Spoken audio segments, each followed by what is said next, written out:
My name is JC Sylvia, and welcome to the Loudoun Impact Podcast. We interview purpose-driven leaders right here in Loudoun County. Really excited about my next guest today. A good friend, but also a business owner in Leesburg, Landey Patton, who owns a State Farm insurance company right here in downtown Leesburg, correct? I do. Yeah, right on Word Street. Well, right on. Yes, sir. Welcome to the podcast, Landey. And hey, it's a Friday afternoon, gorgeous day here in downtown Leesburg, and we're sharing a pint of beer. So that's the way to do it. Lunchtime beers. Cheers. Right? You got a Vienna Lager. I've got an IPA, a Pitbull IPA, and we want to give a quick shout out to our host, Black Walnut Brewery, right downtown Leesburg. Really cool place. We're on the back patio. Perfect day to share a beer and sit back and chat about Leesburg and Loudoun County. It's beautiful. Hopefully it's the nice. Weekend continues. So let's jump right into it, Landey. You've got a unique background. I know all about it, but let's hear about it so you can tell my audience here. Well, I guess the abbreviated story. My dad's from here, Leesburg, which is why we kind of ended up here. Right. Went overseas when I was 7. Spent better part of 2 decades in the UK and Europe, and then came back to here initially, joined the oil industry, and headed out to the Midwest, and most recently Alaska, and then back here to start a family and put in community roots. That's pretty neat. So you guys might be able to hear a little bit of an accent. It comes and goes. It comes and goes. Depends on who I'm talking to. And how many beers you have, probably, right? How recently I've talked to my friends, yeah. Yeah. So tell me about that experience living abroad. Oh, you've been abroad a lot. Sure. Yeah. It's. Yeah. I think that anyone who gets the opportunity should absolutely take it. It's amazing. Yeah, I've been to 40 countries, 40 states. That's more than a lot of folks, especially my age. And and you get to experience so much more of cultures and people. I think you get less scared if you travel a lot, right? I think it's very easy if you just stay put in one place that you're like, everywhere else is terrible, I'm never leaving. Right. Yeah. But there's so much to experience. Oh, it is. Yeah. So where'd you go to school? Oh, well, most recently I have my Master's in Geoscience from Imperial College London. It's kind of like MIT, but in the UK. And then King's Canterbury is the oldest school in the Western Hemisphere, and that's where I went to high school. And then I was a chorister at Westminster Abbey, singing for dignitaries and stuff. Yeah, as a musician. Oh, okay. That is a little different. Yeah. So I see these posts about your dad sailing all over the world. Pretty cool. So cool. The boat's for sale now, I think. What's that? I think he's selling the boat. Oh, I was going to say, you're like looking for a buyer, right? Yeah, With a cool history, Oh, very cool history. Yeah. Only 40 some of those boats were made, I think. Yeah. But he just completed his first solo transatlantic at 70 years old. Unbelievable. So, I mean, it's amazing. Yeah. The stories he has, I mean. Do you sail? I have in the past, yeah. Some of the guys I grew up sailing with went on to the Olympics, and they competed in London. I mean, I think they finished last or second to last, but at least hey, they made it. They made it there. So that's small boats. So all right, so you went to high school, college in London. Yep. And then you got into the oil business. So how does that happen? Well, Masters in Geoscience, right? Right. You chase the money, you end up in oil. So did that for a while. So what happened with that? All roads lead to Houston. And you do not want to be in Houston? Have you been to Houston? I have been. Yeah. I mean, it's a city. If you like cities. We've got people on Houston watching this, so I don't want to bash Houston. Yeah, it's a concrete jungle, right? Like, I was born in LA, another concrete jungle. I have no desire. So that was the issue with you being in the industry, is that you had to be in Houston? Didn't have to. Back I left in 2016. Right after the oil crash. I was up in northern Alaska heading up operations there, and you rotate 2 weeks on, 2 weeks off to the northern part of Alaska. That's about as good as it gets in the oil industry. The money's great, day rates there. You're working 6 months out of the year. For the last 3 months I was there, I basically didn't have a job. There was no work going on, so I was just going up and calibrating tools, and I was like, Yeah. I see the future and I don't like it. Right. So Yeah. gotta What make a about switch. now? Do you think there's a bounce back in oil now? I haven't been following it, to be honest. You know, I have a lot of opinions on what we as Americans should be doing with the oil industry and all that, but Right. I won't get into it. Okay. We don't want to go down that rabbit hole. No? I mean, there's so much to discuss. We could Sure. be here for hours. Yeah. We got a lot of beer to drink. Yeah. So you're in Houston, then you spent a little time in Alaska. Parents, dad was from Leesburg, so you're saying, hey, let's head to Leesburg. Yeah, my wife's parents are here, and so Right. all roads lead to sort of family. So Yeah. we were here. My dad bought the house off my grandparents, so they've been Yep. in that house since the 1906 when it was built, Sure. right? So Yeah. So yeah. you came back to Leesburg and you decided to get into insurance. That's like, natural. and that's what everybody really wants to hear about, right? Like, let's go. Yeah, right. Let's Oil talk to about insurance. Let's talk about insurance because it's super exciting. Yeah, well, But how did that? That's a little transpire? different. Yeah. You know, I tell people I was always giving my employees financial advice. Mm-hmm. So I wanted to be a financial advisor, and I realized the first, you know, the bedrock of your financial plan is insurance, right? Like, no sense in having millions of dollars in the bank if, you know, a lawsuit wipes it out or a death in the family wipes it out. So, Right. So yeah, I was giving my employees financial advice and thought, man, might as well get paid to do it. Looked at the industry, looked at what's going on, and I just thought insurance seems to be a profession where folks build a book and sit back and relax and play golf, and I thought there's got to be a better way to do it, right? So how do you approach it? Well, I was definitely naive getting into the industry. I think it was much harder than I thought, but Right.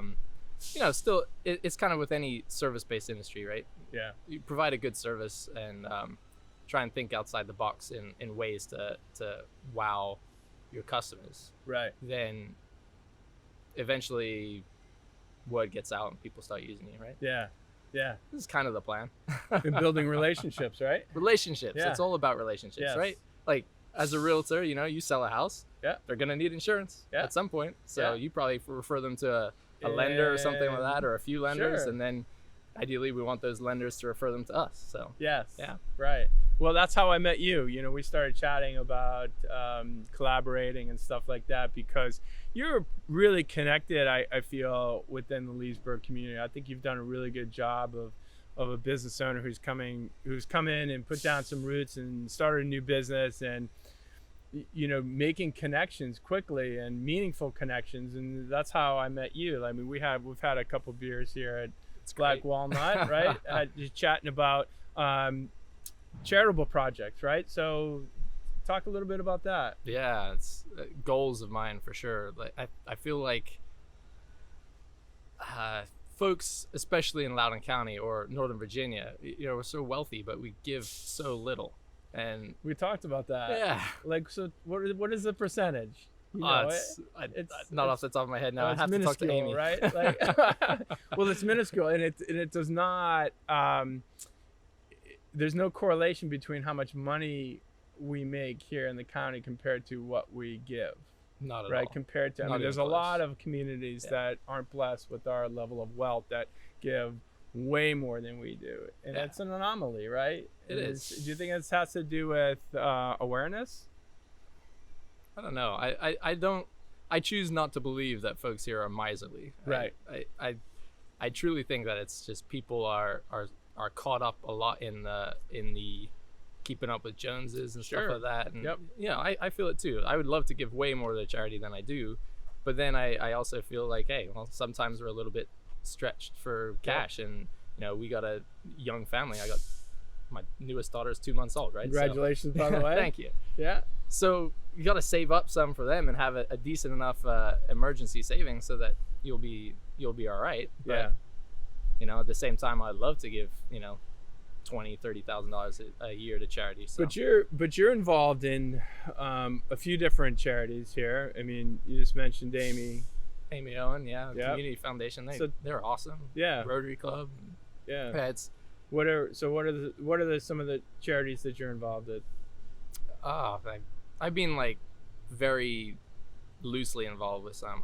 If anyone who's volunteered with Habitat or gone to a home dedication, those are awesome. Yeah. To see folks getting a piece of home ownership. Yeah. The American dream. Or whatever. I just saw a piece with Matt Bowe. You know Matt Bowe? Yeah, he's design? awesome. Yeah, good guy.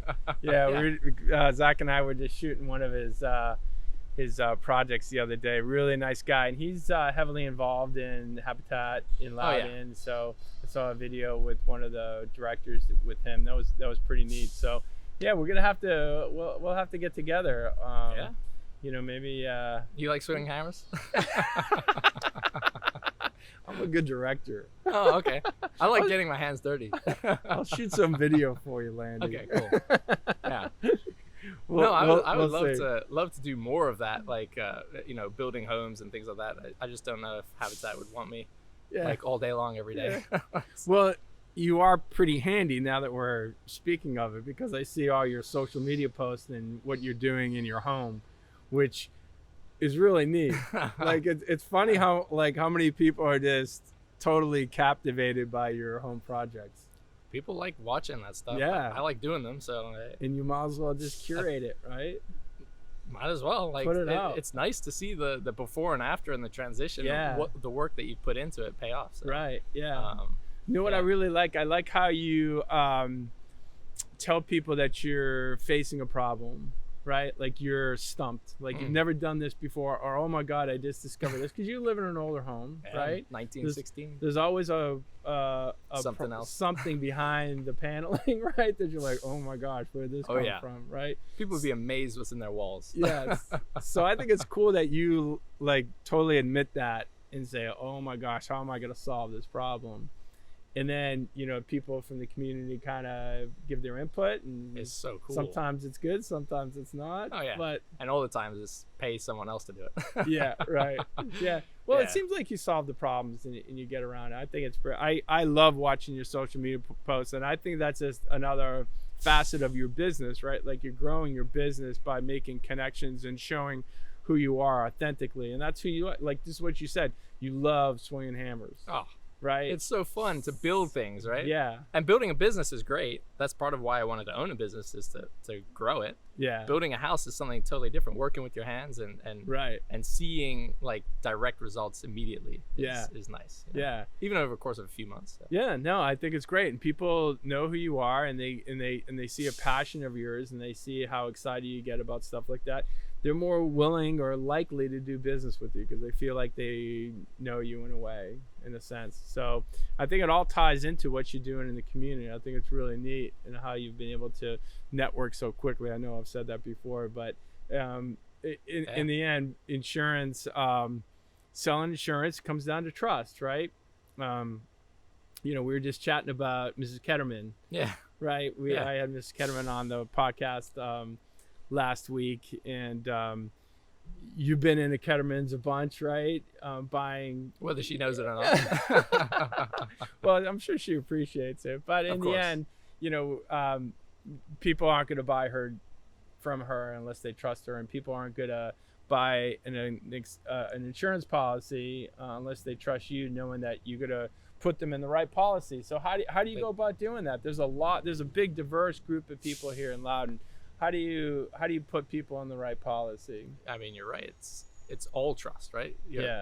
I'm selling a piece of paper and a promise, right? So that you're gonna when you know what hits the fan, that they'll be there, to put it back together, right? Right. A lot of folks think that insurance is going to cover every possible scenario that will happen, and that's not the case. So we try and do our best to educate folks on where the policy won't cover versus where it will cover, right?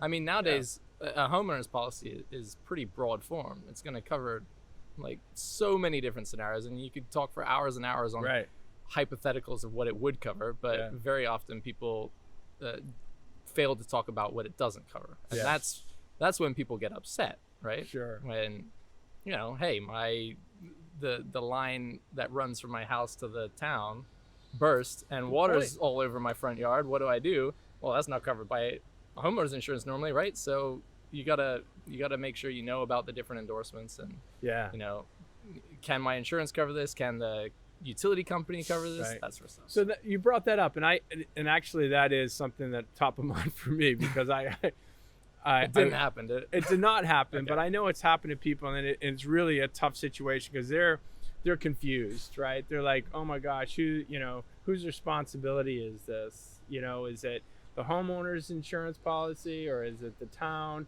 Really, it's you're in no man's land with that, right? And that's a bit, if that line gets clogged, that's a big bill. They're coming in and digging up your front yard a lot of times.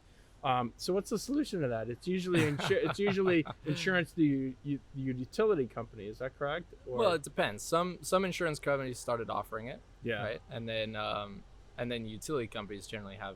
I guess. I mean, it's an inexpensive. Right. Inexpensive. A few bucks policy a month, right? Yeah, like $60 a year or something. Yeah. So $70 a year. Yeah. Something in that range, but Yeah. it's something that you neglect to think about because you think, hey, I have home insurance, I'm good, right? Yeah. Until something like that happens. Right. Yeah. Oh, so you're not covered. So Landey, let's take a hypothetical. And I know there's compliance issues when we're talking about insurance, but just a hypothetical: young family just moving into Leesburg. They've got a couple cars. They've got 2 new kids. They just bought their first home in Leesburg. 35 years old. Right. I mean, what are some of the things they're thinking about, right? Like, because yeah, exactly. Well, you're exactly right. Right. So what do they need to think about? I'm not talking about designing a policy for them because you can't. I know that everybody's unique. Mm-hmm. But I'm sure a lot of them aren't thinking insurance. It's a line item, right? Yeah. The lender calls you up and says, hey, you need to get insurance. Go out and get insurance. You're like, oh, okay, fine. I'll call my for car the insurance house, company. but also for other stuff too. Yeah. I mean, I like to think of it like you need a lot of liability here, especially because of income. You need a good homeowners policy. You got to make sure that you have a quality life insurance product, either enough of it through work or through a personal plan or a combination of both. Normally a combination of both works best. And then make sure you're covered for disability and that you're planning for the future too. Yeah. So basically you want to cover what happens if something happens to my income. Yeah. That's your that's your biggest asset, right? Right. The money you're bringing to the table. Yeah, certainly. Right. Yeah. Well, this has been a good talk, Landey. Always enjoy sharing a beer with your brother. You're a lot of fun to chat with. I admire your business model. I admire what you do here in Leesburg.